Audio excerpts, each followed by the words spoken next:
it seems like ages ago that Paulina and I were walking around the mount, and Paulina started with telling me, hey, how about we could have a panel. We're not in lockdown. And Paulina said, I know a couple of people, and it's Valerie and Tony, and we'd like to have conversation with other locals about business. And then 3 days later, we went into lockdown, and locals supporting locals started. We could be supporting this initiative from the Powering On program that we've been delivering. And so here we go. So welcome, everybody. I'm really delighted to be here again this week with Paulina, Valerie, and Tony, wherever he is. I'm sure he's not far away. And I'm really excited to hear about the insights about level 3 that Nigel and Matt are going to bring. Thank you. Over to you, Paulina. Awesome. Thank you, Pascal. Yes, it's been, wow, it's been like almost 5 weeks, right, since we had this conversation and walked the mount. Unfortunately, we still can't walk the mount, which is a little bit sad, but hopefully soon to be done again. Welcome, everyone. Awesome to have you all here. It's really, really nice to see some familiar faces popping in. And for those who don't know me, I'm Paulina Roach. I'm a business consultant here in Tauranga, and I focus on hospitality businesses. So you can imagine I have seen a lot of pain happening over the last few weeks. The initiative started because we wanted to support those local business owners who are usually quite on their own, going with like, what the hell are we doing? Like, it's an unprecedented scenario. We've never ever done it before.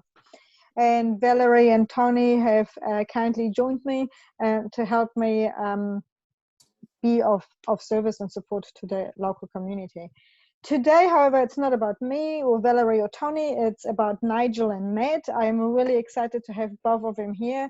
I don't think I need to introduce them very much, but you know, we have CEOs of Priority One and Chamber of Commerce right here, battling it out today. No, a friendly conversation between mates. And we're going to start off this conversation by talking about level 3, because it's been a popular subject. People are constantly asking, you know, now, okay, what's the difference between level 4 to level 3, and how is this going to change? What's going to change for me? Who would like to take it away? Nigel, Matt, which one of you would like to kickstart? Oh, I don't mind starting. Yeah, so look, for level 3, for some it means a lot, and for others it doesn't mean much at all. We've heard Hospitality New Zealand say that there are a number of hospitality restaurants that just aren't set up for takeaway and curbside delivery, so they will have to wait until level 2. There's obviously a number of big brand fast food chains that are set up for takeaways, so they may flourish. But in terms of that, there's no real winners in level 3. Everyone's operating at barely 60% capacity with physical distancing, contact tracing, and everything else that the government's requiring. So it's a step in the right direction. But yeah, no, the sooner that we can go back into level 2 as safely and as quickly as possible, the better for businesses. Absolutely. Nigel, what have you seen out there? What does it mean? So we reckon in level 4, you either have businesses that can work from home or essential services, right? They make up about 50%, maybe a little bit more of employees. So that's level 4. Level 3 takes you up to about 75%, right? It's a bit hard to say, but what the big one it brings in terms of sectors is it brings in construction. That's about 12% of our economy in terms of GDP and people. So that brings that one back. Yeah, they might not be able to work at certainly at pre-COVID productivity levels, but they will be able to work, and they'll be able to work in shifts and things like that. So that'll make a massive difference. Obviously, still a few sectors that won't be going, but the main game here is to get as many people in work, you know, and keeping on being employed and in businesses as much as possible. So do you think level 3, because that's a bit, it's a little bit of a shift, like you said, manufacturing and construction and forestry, they all can operate, and they are big in Tauranga and the Bay of Plenty anyway. But do you think being stuck for all the other businesses, being stuck for another 2 weeks, not being able to operate, what bigger difference will it make for them? Like, are they going to come out of lockdown, or are they going to be permanently shut? Do you want me to take it first? Here you go. So look, from what we've seen, like most businesses will survive the lockdown period. What then matters is what they come back to. Unfortunately for smaller retailers and hospitality, tourism businesses, they're not going to come back to much under the level 3, if anything, and potentially not a heap in level 2, right? So, I mean, unfortunately, those businesses will be quite badly affected. And then you get the other businesses that can come back that still can't kind of work at full swing. So there's a consumer challenge there as well, right? You need to keep people employed and working well to spend money in hospitality and retail. Mm-hmm. Have you had, what's been the general feel like with the businesses you've been talking to? Like, are they all in agreement with where we at, or are they all swearing at the government? Matt, or let's start with you, Matt. Well, look, each business has been hit very differently by COVID-19. They're under different, they came into this in different situations, and they've been impacted very differently. When you survey some of the businesses that we've been talking to, anecdotally, most want to get back to operating as quickly as possible, but there are quite a number of businesses that want to extend the lockdown for as long as possible to reduce the chances of going back into level 4. So yeah, I wouldn't say there's a consensus throughout the business community, but yeah, no, most want to operate as safely and as optimally as they can. Of course, knowing that supply chains will take a while to kickstart. That's why many businesses are using this week as a way to go into their premises, make sure it's all clean, organize rosters, get in contact with supply chains, and get ready for taking orders on midnight on Monday midnight. Awesome. Nigel? Yeah, so firstly, just g'day to my old mate Tony. Thanks for turning up today, mate. Much appreciated. You're welcome, Nigel. I was hiding in the background, just chilling out. Hey, so in terms of the attitude that we've seen from most businesses, I think everyone pretty much agrees with the government action. And while that may affect some worse than others, they know that if you have extended periods of a level 4 or even a level 3 type lockdown, which is what will happen with other countries, then you'll be in a worse position. So while it's really difficult now, that pain is probably best for us to take steep and upfront, and then hopefully it'll get better after that when we can trade properly. We have a few. There's a few challenges for the likes of exporters where, say, their competitor in Australia might be able to operate and they can't. That's a challenge. But by and large, I think people get why we're doing this. They're keen to get out of it. They're proud that Kiwis have managed to pull together in a way that they have. And I guess that what we've seen a lot of people quite positive about, at least the future. And I guess that it'll be hard over the next few months, but they're positive so far. So do you think, what's your understanding in regards to business owners? How do they feel about the so-called, everyone says, recession coming up? Has there been any information shared or any concerns? Because you say they're quite optimistic and they're wanting to go back to it. Are they concerned about what the world calls will be the biggest recession since 2000 or since the Great Depression or whatever it was? Yeah, you've got the stats, Nigel. Do you want to start off? Yeah, I think we're looking at, so yes, there will definitely be a recession. We're probably looking at negative economic growth of about 6%, and unemployment will probably go in this region, we think, from about, and this is all guesswork, right, because no one really knows, but from about 4% to about 10%. So yes, it will be tough, and depending on what forecast you look at, we tend to come out of a recession in kind of about 2022. So it's probably a couple of years of also come out of, get to the pre-COVID level about then anyway, in about 2 years' time. Most businesses business owners that I've talked to are really wary of the future, and obviously they're concerned for that. They're appreciative of the wage subsidy. It's helped them a lot, but they are quite conservative, I think, and keen to understand various scenarios. So they're certainly not, I mean, the danger would be if people thought, yeah, it's all awesome, now we can go back to work and it'll be just like normal. A lot of them that I've talked to haven't been like that. They've been, hey, well, what if this keeps going? What does this do to this market? What does it do to that market? How do I adapt to a different world? And that type of thing. Yeah, the biggest, what I suppose the biggest uncertainty really is how long the border restrictions will be in place for. New Zealand's economy has been really reliant on a pretty free and open border within speaking, within relative terms, in terms of our tourism, in terms of seasonal labour, and in terms of net population growth.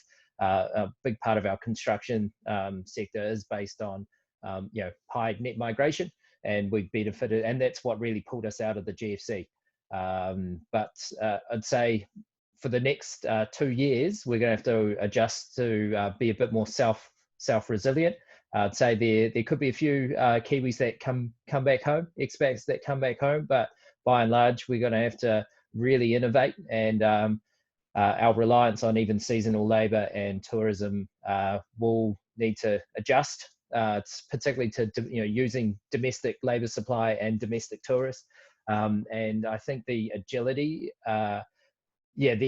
for businesses to be able to be flexible, look at opportunities, and realize that everyone's starting from the same starting line. No one really knows what's happening out there post-lockdown. There are no rule books essentially in terms of how business is done. There's a full glass half full opportunity to try new things. A lot of things will fail, but who knows, you might strike gold and get onto something quite lucky. There's a ton of opportunities that are opening up, particularly for remote, how to manage teams remotely, for building team cultures within remote working. Managers are going to have to retrain. A lot of it's been based on being able to see people's sort of stress levels and emotional levels looking eye to eye. But there's a number of staff that when they get stressed, they get tunnel vision. And if you're only relying on data and analytics, you won't be able to see their stress levels. So there's a huge number of opportunities, particularly in that soft leadership space. As well as a lot of other things. So it's around, people retraining and, I suppose. Awesome. I guess on that. Let Tonya go. sorry, guys. I'm here in my bubble. Just on that, guys. I guess, and that matters about collaboration. I guess there'll be some more opportunities, and I guess looking at what you both Priority One and Chamber are suggesting to or advising companies out there right now to help survive, and collaboration may or may not be part of that equation. I guess are you seeing a lot of that coming through, or is that what's some of the things that you guys are both your organisations are doing, or advising businesses right now? Yeah, from our perspective, we've seen, I think the first couple of weeks were people just panicking, and there's a chaos environment, right? So it's hard for people to see the right thing to do necessarily. In terms of collaboration now, I think you're seeing a lot of companies keen to get together with other ones to potentially share talent and things like that, where they know that they can't quite, they might need to have a couple of people, I guess they know that the world's going to be okay in kind of 9 months' time, but gee, we've got a few people on now, could we offload them to someone but get them back? And equally, there are some companies with opportunities right now that they know that they'd like to help kind of other people out with. So there's a bit of that. There's also some stuff, and we've seen it quite a lot with the companies that were essential businesses under level 4 that could operate, grouping together and sharing tips. And in fact, there's some, I think we're publishing our newsletter today, and they'll be on our website, from some of those companies to others about how guess what they've learned around manufacturing under under social distancing type protocols and 2 metres apart and all that kind of stuff. So I think you're seeing lots of bay businesses want to help each other out, and that's probably only just getting started. I know what you're saying, Matt.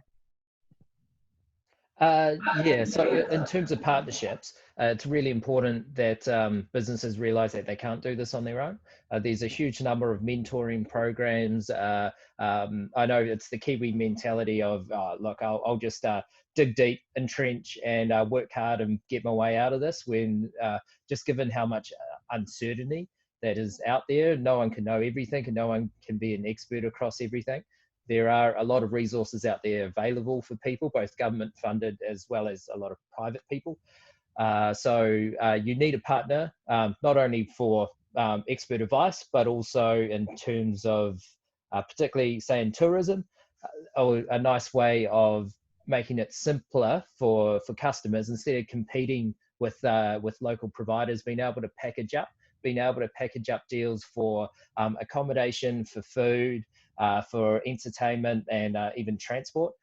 So it's just around reaching out to synergies and like-minded companies that could help. Same again goes with supply chains. They will take a while to reboot. So instead of everyone competing with each other, how can we secure truckloads to come this way and to do some bulk purchasing? I think there's some big ideas out there, and we're just trying to find the right way to bring people together and find the most efficient way of delivering it, really.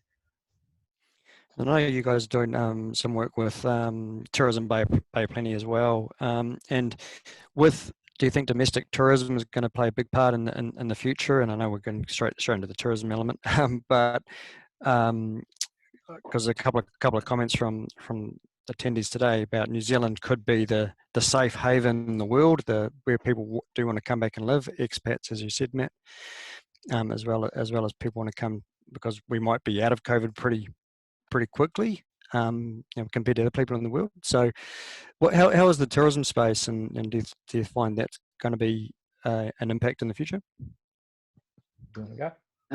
Yeah, I mean, so for context, tourism is about 6 to 7% of our economy, slightly more in terms of people employed, and about 80% of that is domestic, right? So, and there's heaps of crossover between retail and hospitality and tourism.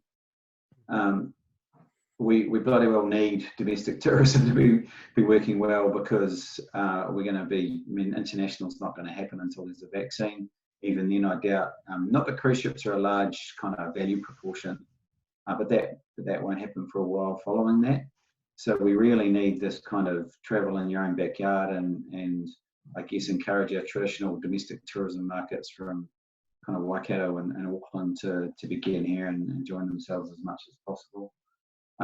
Matt, you might be able to put a bit more on that, but I can speak to international migration as well. So generally, we obviously try to attract well-off people to the area. We don't tend to try to attract them for their money. We want their skills and business expertise generally. If they're just in it for the money, they can go to Wanaka or something like that. We're viewed really, really well overseas, and that's only become more apparent over the last couple of years, particularly with Trump and I guess how Jacinda's gone and the like. So I think that'll only increase, and it's a good opportunity for New Zealand to, as we try to transition ourselves to a higher value economy, which we should be trying to do on the back of this, that kind of talent and access to people and markets overseas will be really, really important. Matt, do you have anything more on tourism? Oh, look, in terms of tourism, we are lucky. I'm pretty sure you said, Nigel, that we 80% of our tourism is mainly domestic or visiting friends and family. So it's not the usual big busloads of the Chinese tours. So we are quite lucky in that sense. And I've heard Tourism Bay Plenty talk about partnering with Rotorua and Hobbleton to say, do a couple of days there, do a couple of days here. Let's put a really good combined package for the next school holidays or whatever it is, just to try and elongate and substitute.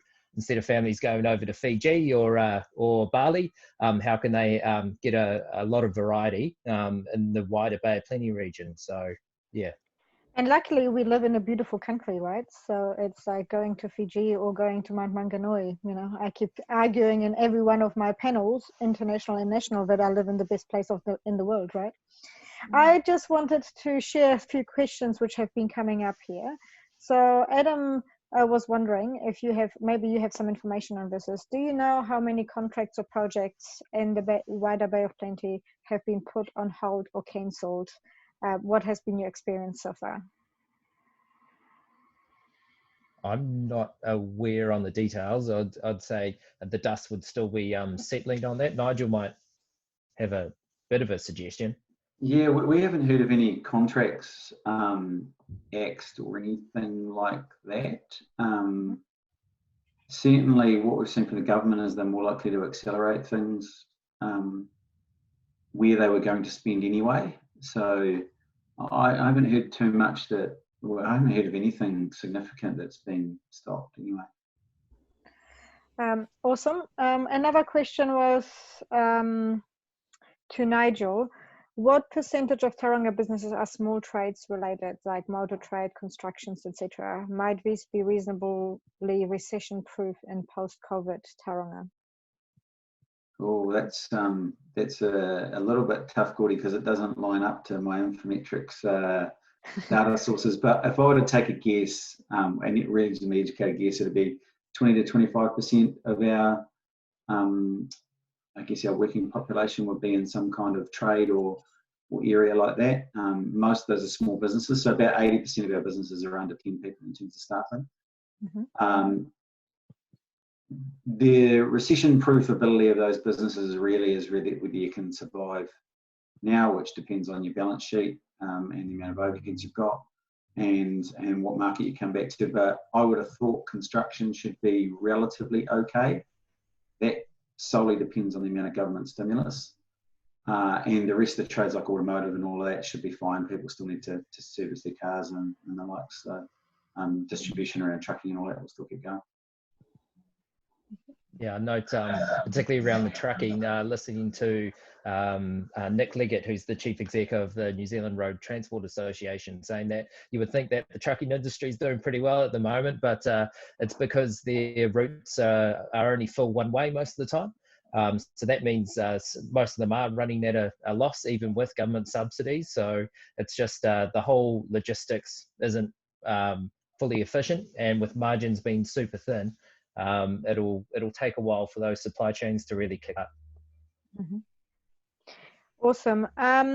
Another member here just asked if you are, I'm reading into this, so feel free to correct me if I'm getting this question wrong, but if you are a member of Chamber and Priority One, how can like the people who are part of the membership help other members beyond this? Is there a way to advertise or not necessarily advertise, but to communicate with the members of Priority One and Chamber if you already are a member? From P1's perspective, yeah, all good. We're happy to send stuff out to the membership base as long as we feel it's relevant. So send us some stuff. And if it looks a bit too much like an ad, we'll work on it with you so that it doesn't look too much like an ad and get that in one of our communications. Cool. On our website, on the Chamber's website, we've got business-to-business directory where Chamber members can advertise there, but non-members, if it's filling a gap, we're allowing them, and that's all free.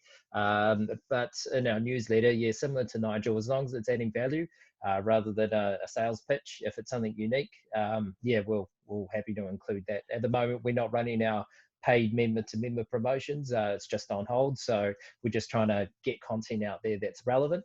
So yeah, if it fills a gap, yeah, more than happy to include. Awesome.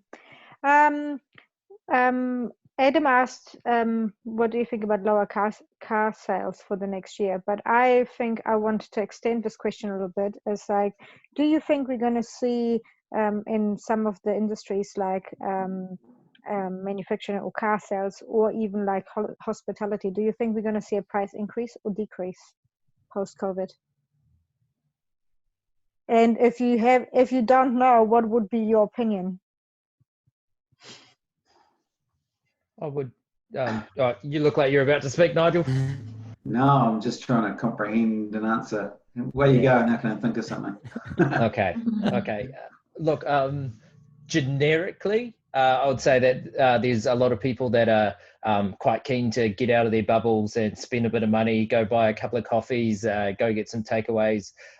People, yeah, just, I know my team is really keen to have a small little get-together gathering just to just to get that bonding. There's only so much bonding you can do through Zoom, and just talk through what we've all the businesses that we've been talking to over the last 4 or 5 weeks. So yeah, there'll be an initial flurry. I would say until people can figure out what's happening with their major wealth in terms of property values, other things maybe they're in the markets, and how certain their job is. I think there will be the quite tentative in terms of spending for a while, and they'll be looking to rebuild up any of their funds. So I say we could have a bit of a hockey stick rebound. I'd love for a V shape, but I'll just say with borders closed and with people being a bit uncertain, and with some major engine rooms like the US, hearing some of the mayors in the bigger cities talking about the second wave, and they're preparing for that in their autumn or our spring. The world's economic machines won't be running on all 4 cylinders for quite a while yet. What blows my mind, sorry, I was talking to travel agent the other day, and she said the thing which really surprised her is that all the bigger organization and cruise ships, etc., you can still book for like next year. Like they haven't stopped you booking, but what they did is none of them have actually decreased the prices. The prices have actually gone up, which was a really counter feel to what we thought would happen, because we thought that, with wanting them to potentially fill some of the spots and securing future bookings, that there would be some awesome discounts coming along, but they just can't see any. That's from a tourism perspective we talked about. But Nigel, go ahead. I was just going to say on that, I mean, it's really all consumer confidence related. So, I mean, the goal is get businesses as confident as possible by putting as much stimulus in there, keep them afloat, keep them employing people, and then those people will spend money, right? So it completely comes down to that. So let's hope we can and we're fortunate most of our big industries here will be able to do that. So let's hope that the Western Bay can kind of keep people spending money as a result. And just further to that, I see towards the end of last year, following government wage increases for police, healthcare, and teachers, that had a big spending boost in terms of consumption. So that helped a lot of retailers. So yeah, there are some good signs, and I'd say a lot of their demand will be continued rather than decreasing. So yeah, there's still some good, healthy signs. Question here from Becky was, do you think, is there anywhere locals only business, I would say something like a directory or something, or a place where we can direct, where we can support our own community and our own local businesses? Do you know, is there something out there? No, well, maybe there's been something worked on right at this moment, I believe. I mean, part of the challenge there is understanding who's open and who isn't. So that might take a little while to flush through, but there is a buy local campaign that is being worked on by various parties at the moment. So, and I believe that Bay News is offering a directory in their new in their next magazine of open businesses who are interested as well. It's Daryl French here. One of the good sites that I saw was called SOS Business, which allowed you to purchase a voucher for any of the businesses. The money goes straight to the business, and the voucher can be redeemed at any stage in the future. So if you just Google SOS Business, I think it's a really good way to support some of our local businesses. Yeah, and, I think. And further to that, yeah, great suggestion, Daryl. And when they open up, it's been great hearing quite a few hospos just been thrilled with the amount of sharing that their customers that are following them on social media, they're sharing all their offering to say next week, here's what we're doing. And it's gone right throughout the community. So that's the best thing that locals could do, is help promote and share those posts just to get more people going through their favourite cafe and restaurant. Just on that, guys. Obviously, in going back, bringing it back down to a local level, we've seen a lot of stuff coming through central government and some relief packages, which has been great. Do you know if our local councils, regional and Tauranga City, are actually helping the business communities in any way? Is anything filtering back through that we can apply or do things through the local council? So yesterday, council had a pretty big meeting about their budgets and around pretty much all COVID related issues. The chamber puts through some suggestions around some of their user fees and charges that businesses are directly impacted on. So we had some suggestions around providing relief, such as Nelson, Hamilton and Brisbane councils have done. So they did some pretty quick analysis and put through, I think it was about 900K they're budgeting for in terms of sector and business. So can you say the last sentence so again? that covers a lot of... Because I think you started hanging at about 900K. Oh, sorry. So the business community, so the council agreed to about 900K relief for that's to go towards all the commercial, so commercial leases, some commercial leases, they're still yet to fine tune that, but sports and community facilities, as well as user fees and charges, they're still working through the detail around hardship grants and who's the top priority, but they have budgeted for approximately 900K. Of course, that's going to leave quite a large hole in their finances, which they're yet to figure out how they're going to finance and make the gap. But it's a good response for the immediate business community and those that are facing hardship. So that will include the likes of if someone's grandma passes and they can't afford a funeral or the burial fees because of hardship, they'll be able to include that fee in there as well. Yeah, your challenge locally with the councils is TCC is right up against its debt limit, right? So, there are much wider challenges that growth is an expensive proposition for them, and they have to take on a lot of debt to keep their statutory requirements around growth happening, i.e. pipes in the ground and stuff like that. So they're at their debt limit, which is 250% of income. So if you have fewer people going to Baywave to swim, then perversely that has an impact on how much TCC can spend on their capital program, which is exactly what we don't want in this time period, right? So in a recession, you would want your local and central government to spend more rather than less. And if so they face a very real risk of not being able to spend more. And in fact, having to curtail some stuff. The saving grace there would be the government, who fortunately have recognised a chunk of that. Whether they take action after they've recognised it is another matter. But you would hope that they would divert some of that infrastructure spend that they're parading around to areas like here, which as a growth council are much more constrained than other areas are. Other councils can simply take on more debt. We can't. Regional council, of course, is and we get to see what they may do. Yeah, it's a pity with less traffic on the road. There was a lot more road infrastructure projects done, eh? I was thinking that too. It's like, what a perfect opportunity to be doing all the roadworks. I know that there's a lot more to say, but I was like, streets are empty. We should be doing it was only February where Mayor Temby and the Deputy Mayor were making announcements talking about the other crisis that we had, and that was the shortage of developable land. So yeah, you're right, with the growth potentially easing off, with net migration dropping, now's the perfect time to make up on that infrastructure deficit that the region's been running for a while. But yeah, it's the funding like, and financing that Nigel said, that's the most difficult thing.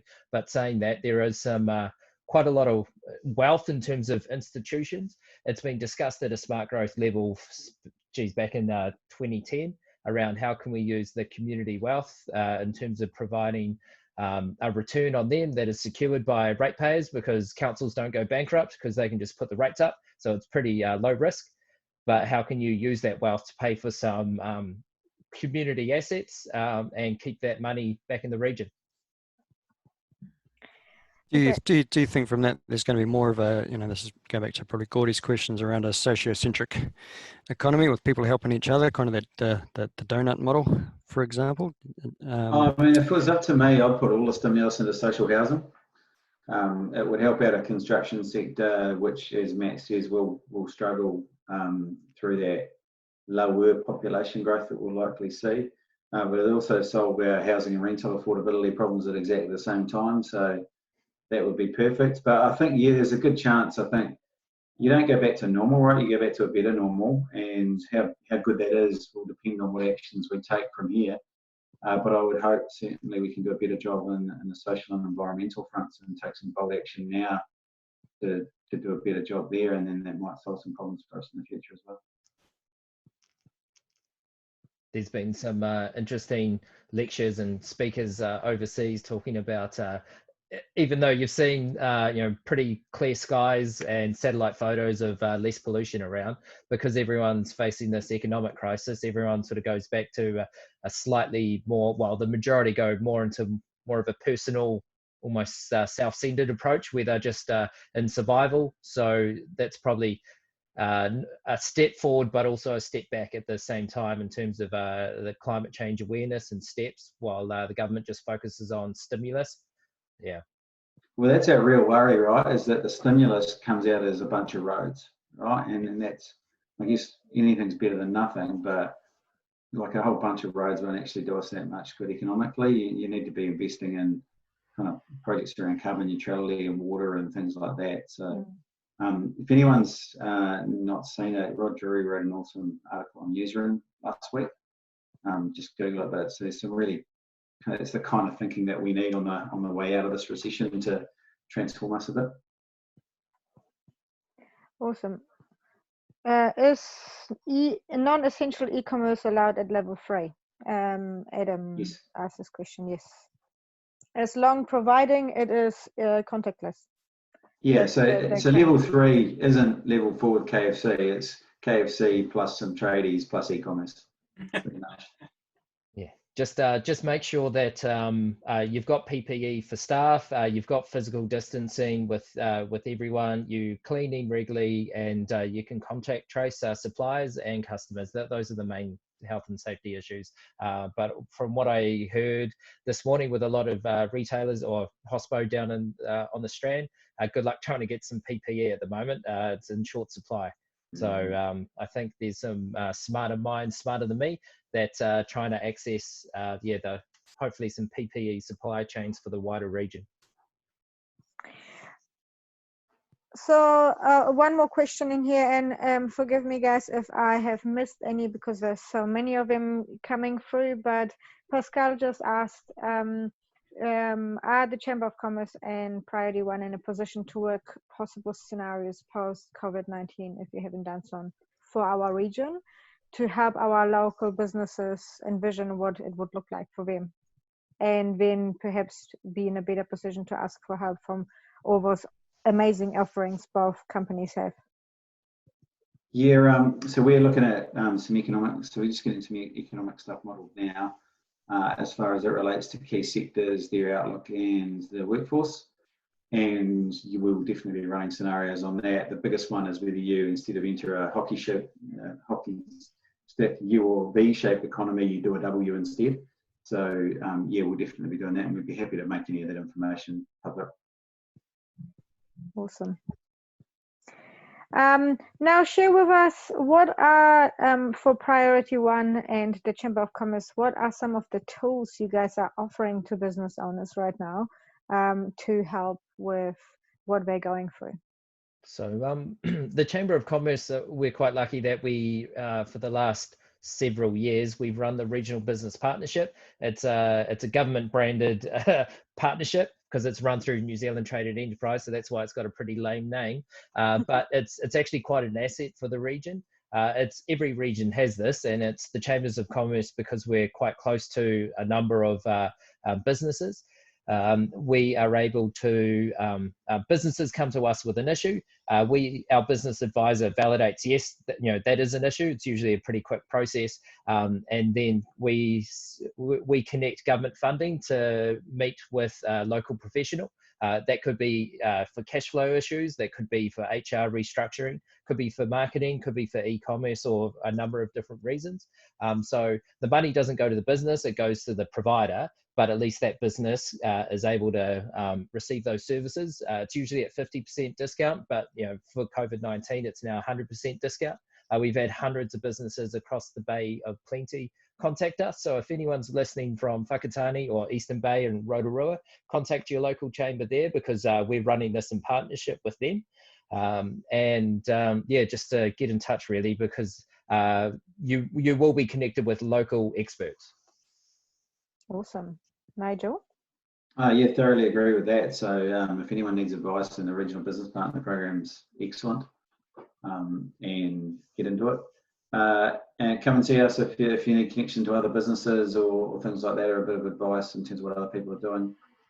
We tend to be better at connecting other businesses up with others and that type of stuff. But I'd certainly endorse particularly if it's a small business with some challenges around, or what does my financial picture look like, or some legal stuff, in the Regional Business Partner Program is excellent. Mm-hmm. Tim just asked, haven't heard yet, will postal services return at level 3, and where can we send or receive, where we can send or receive from overseas? I've been wondering that myself. I'll need to check the postal website. I'm not entirely sure in terms of contact list. Yeah. I was the same. I need to send a parcel and had to struggle with it.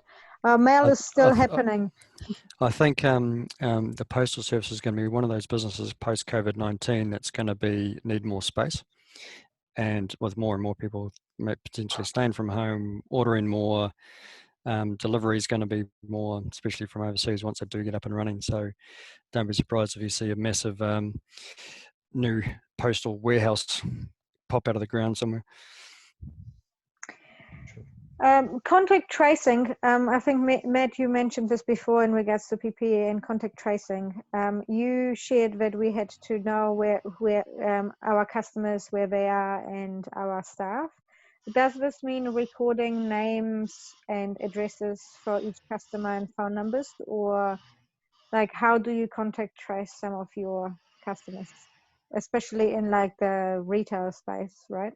Yeah, my best tip would be to always have a pen with you, because during the cafes, when we were entering into level 2 and jumping straight into level 3 and 4, you would see a number of cafes that just had books out, and you had to write your name just to make sure that they can contact the people that were in the premise. I think things might get better with government having Bluetooth and smartphone options, but unless you've got a digital record, you will need to have a physical booklet there, so that the customers, when they come pick up their order, they can scribble their name.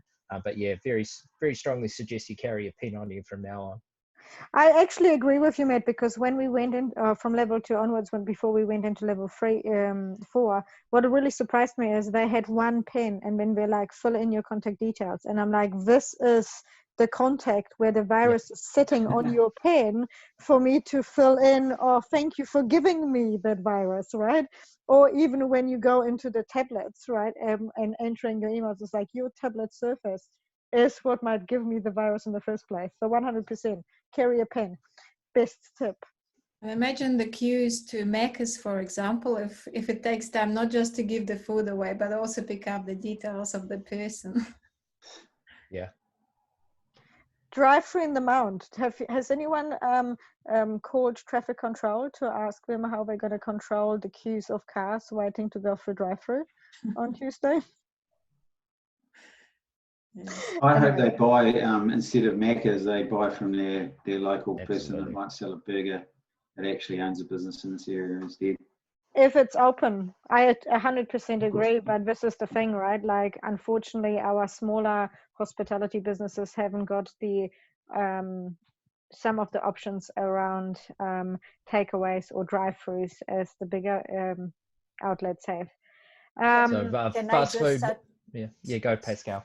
Thank. Just tomorrow, downtown, Friday morning, downtown Tauranga is hosting a webinar with a range of people on how do we look at ways of having a small app or some presence, etc. So there's a range of network again by people pulling together. So look out from the on the downtown Tauranga channels if you're interested in how you might put more of your business online. It's on Friday morning at 9:30. Can you share a link to this into our Facebook group so that we can have a look at it? That would be awesome. What are your thoughts? Thank you. What are your thoughts, Matt and Nigel, around the revitalization of the CBD post COVID-19? You want to talk about the long term, Nigel? Yeah. So the long term, I'm super confident about. Right. There are quite a few big developments that either are in development now or close to it that I don't think will change. And there's a ton of opportunity for developers there. We need a bit of shared vision in terms of people living and working in the city, and some goals there, but that's not too far off. So it's kind of the long term's fine. I think there'll be plenty of demand and plenty of strategic justification for people to be living in the CBD because of intensification. Shorter term, yep, tons of projects. So that kind of takes us out to from now to 2 years' time. The shorter term, I think, is going to be a real challenge, right? Particularly because I don't think you'll see large numbers of people working back in the CBD until spring, probably. So that's, I'm not sure I have too many answers to that problem just yet. You're absolutely right, Nigel. The key to the CBD success is people living in close proximity, and that's making it more than just a 9 to 5 destination, making it 24-hour hotspot, and that's going to be the key. It sounds like the long-term future is still strong. It's just the immediate tactics that we can do to help support local businesses, and I think that refers to fast food not being so fast anymore. So try and shop local and try to pick up and order, because it sounds like Uber Eats and some other people are charging 30% of the margins plus delivery fee, which is crazy. So the more we can do to help, the better, I'd say. But yeah, we're still waiting to see once the lockdown opens up who's still around.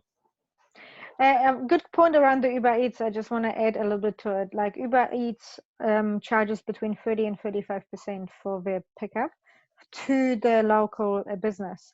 I can guarantee you that most of our restaurants in Tauranga do not make a 30% profit to just give to Uber Eats, which means every takeaway you get from Uber Eats costs them money. Now you wonder why they do it. If it's an add-on to their business, it's a different story, right? If they can fill a restaurant, there's lots of people coming inside, and then that's an additional add-on, they can make that money up. If you only have takeaways and you are giving 30% away, you can guarantee that this is the fastest way of making hospitality business bankrupt. So pick it up. I agree. Make a phone call. Go for a wander. Pick up the food instead. And Uber pays no tax. And Uber pays no tax. That's just not even different scenario, different conversation. What I want to know, Nigel and Matt, what are your guys' thoughts around? We've been now in lockdown for 4 weeks. We're going to be encouraged, and we will see that probably till, I don't know, end of the year, or maybe even spring. We are in autumn, so maybe spring, closer to the end of the year. A lot of us will be still working from home. Businesses have adopted and changed their working environments. It's no longer office hours, Monday to Friday, 9 to 5. How do you think that will impact the commercial space around, having solid offices and businesses in having big buildings in the middle of the CBD, rather than encouraging people to continue working from home and joining like co-working spaces, etc., to hot desk? After the GFC, we saw a pickup of co-working spaces because it wasn't, you know, it was not too professional asking clients to come in either to your garage or your kitchen table. So co-working did pick up quite dramatically after the GFC. So we kind of swing in pendulums a little bit. And while the water is still trying to equalize after this quite a big disruption, I would say that workplace flexibility will be critical. People will still be coming into the CBD for meetings. You can't do everything by Zoom or video chat, but there will be greater workplace flexibility so people can avoid sitting in 45-minute traffic in and around Bayfair roundabout type situation where they might be able to come in for a couple of hours rather than all trying to be there at the same time. So, Nigel? Yeah, I mean, I think that's exactly what will happen. People will work a couple of days from home and a few in the office. That will impact city centre office builds. On the other side, there's really strong demand for mid-level housing as well. So I think there'll probably be a bit of a trade-off there. And just look at it from our perspective, look, I couldn't see us going back to everyone being in the office at once for another year or so, or even after that. So probably one of those big trends that'll be accelerated after this topic. And we've already seen it in businesses which came to Tauranga, right? Like Kubro, right? Like they only offer 70% of the desk space of all their staff at any given time. So they don't actually have desk space or office space for all their team members. They always calculate that some of them will be out and about working either from the road or from home or from other spaces. Yeah, I think the challenge a lot of those ones have found is, and that's exactly right, they real-time working means they need less desk space, but also when 100% of people working from home, you obviously need more laptops and monitors and stuff like that as well. So I think there was a bit of a rush to get all that kind of stuff on as well. You might see an interesting point around construction and architectural plans for building new homes that they now include office space rather than that fourth or fifth bedroom. It might be dedicated as an office space. Who knows? Look, awesome. We are about just on that. The thing that I find is that I've run a business from home, and I don't really need the co-working space as such.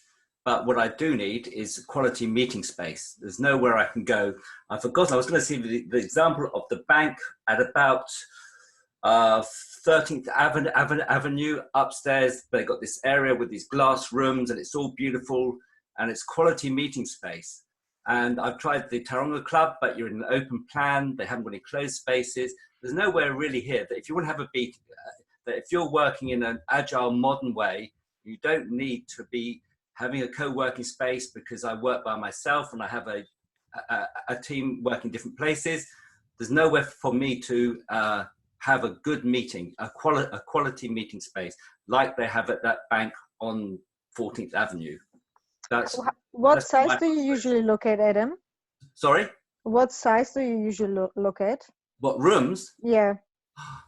It varies from, that's a hard one. Often, I would say generally you want a space that you can sit 4 people around the table. Occasionally, you're going to want to make a bigger presentation, but I think often I'm doing it with 1 or 2 other people. So 4 plus a whiteboard or a screen or something, but something that feels quality, like in that space on 13th Ave or whatever it is. They have right on the nail.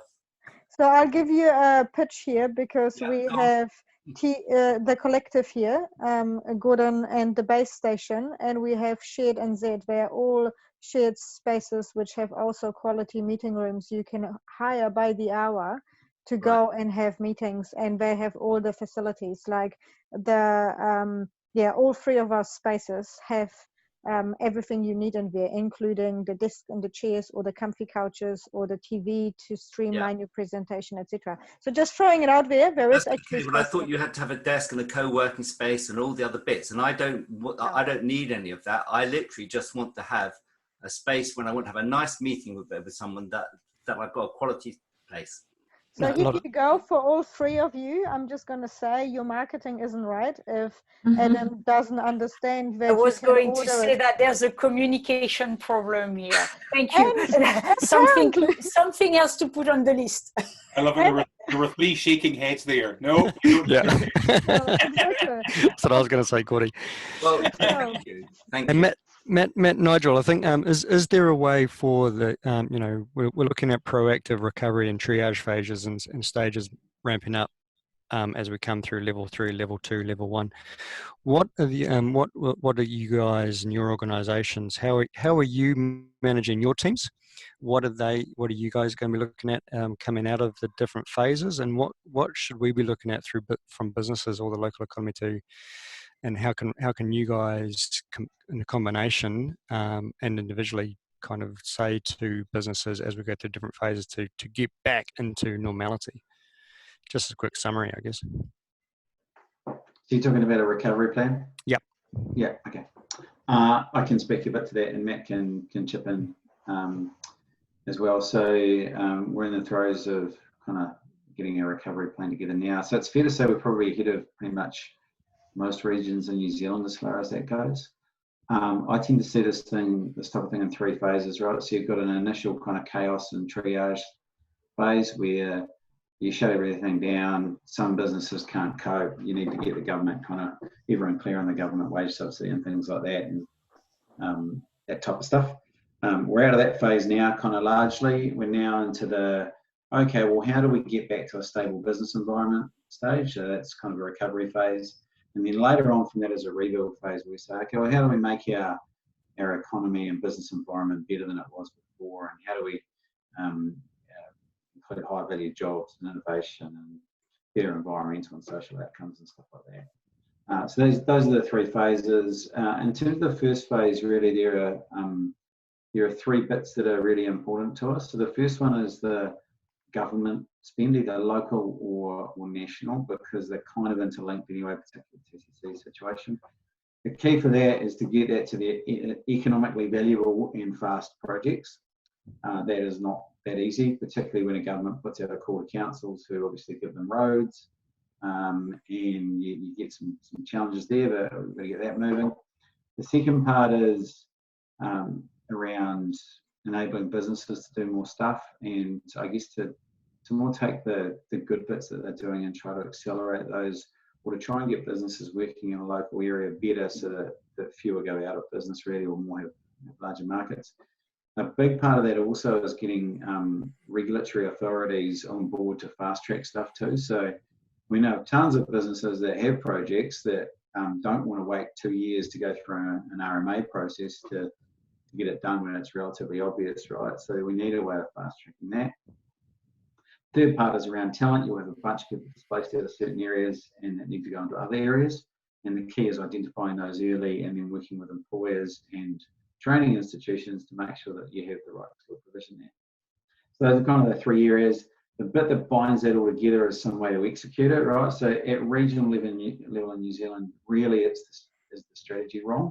Generally, people have pretty good strategies. We're terrible at executing. And what the big fear in this kind of stuff is the government says, okay, let's say you have $600 million to spend in this area on stuff, and the council's going to spend that, NZTA does, and the likes. How do you know that that stuff will be done on time? How do you know that that will be pointed in the right direction that encourages further private investment and job creation and stuff like that? And how do you know that the regulatory authorities are enabling private investment and all that type of thing as well? So your execution element is really, really important to us as well. So that was perhaps a long-winded way of kind of running you through a recovery plan. But Matt, have you got anything to add to that? Just to build on what you've already said, it was mainly about there's kind of 3 core elements, I suppose. It's labour, infrastructure, and supply chains, and just making sure that our businesses do have access to all the supplies that they need. And yeah, so how mobile and flexible and timeframes they are. The Chamber's going to work pretty closely with, as with Priority 1, work pretty closely with the tertiary institutions and private training institutes to try and get that retraining focus, pushed along. there's bound to be quite a few specialist roles, and I would also suggest that while businesses are a bit tentative, they are not committing to permanent roles as much. So they will be, there could be a massive spike in the gig economy where people are working for multiple businesses and they're having to use their skills in a variety of ways. So it's just that flexibility of the market, particularly as we've been relying on seasonal labor as well. But yeah, those are kind of the three, broadly speaking, points. Cool. And you guys get your I guess getting that out in your some of your comms to the business community about, you know, because obviously that ramping up for growth, that triage phase or that recovery plan for businesses, they might not necessarily know what to focus on or what to expect. So I'm assuming through you guys are communicating that up. Yeah, we've communicated days, a little bit of it so far. That, I mean, once the government announces what they're doing, I think we'll all be in a much better position to say, okay, everyone, this is what you can expect and this is what the plan is. It's pretty hard to figure that out now, because in the existing state, if the government didn't put anything in, then we'd actually be faced with fewer things happening in this area. So we probably need that to happen first. Let's hope that gets nailed in the next couple of weeks. And then we have a slightly more stable environment there because we'll know what's happening kind of from level 2 onwards. But yes, it'll be well communicated. It's really important that everyone's on the same page. Fantastic, awesome. Connor just did before because our hour is up and we're gonna finish off here, but Connor has added a good comment, and there's actually some software already out there for it. It's to contact trace people is and make it contactless, to take photos of business cards or something similar to upload into their data folder as at close of business each day. Photos these days will capture most data that will be required to contact tracing in terms of time, location, etc. There is actually applications out there where you can take a photo and it makes it automatically into a database that it actually picks up the information and, you know, makes it a name, time, like the time the card was taken, the name, the address, the phone number, etc., so that you can just send it out as a spreadsheet if needed. So that's quite beneficial as well. Good tip, Connor.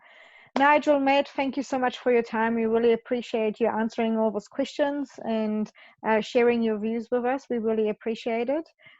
For everyone else, we will see you all back next week. We will send some information around who's going to be next shortly in the next couple of days. And again, what we love is feel free to jump into our Facebook group or send us an email, Valerie, Tony, or myself, with subjects which are relevant to you and you want to have experts to discuss, because we, even though we are listening in the community and talking to lots of businesses, we don't know it all. So feel free to send us messages letting us know what are the subjects you want to discuss. We're going to continue with locals supporting locals. It's not just through lockdown. So the time might change to accommodate the people who are going back to work, but we will be definitely showing up for you guys every week. So Nigel, Matt, thank you for being part of this today. We really appreciate it. Thanks for the opportunity. All the best, everyone. Talk to you later. Bye. Thanks, everyone. Thank you. Bye. Bye.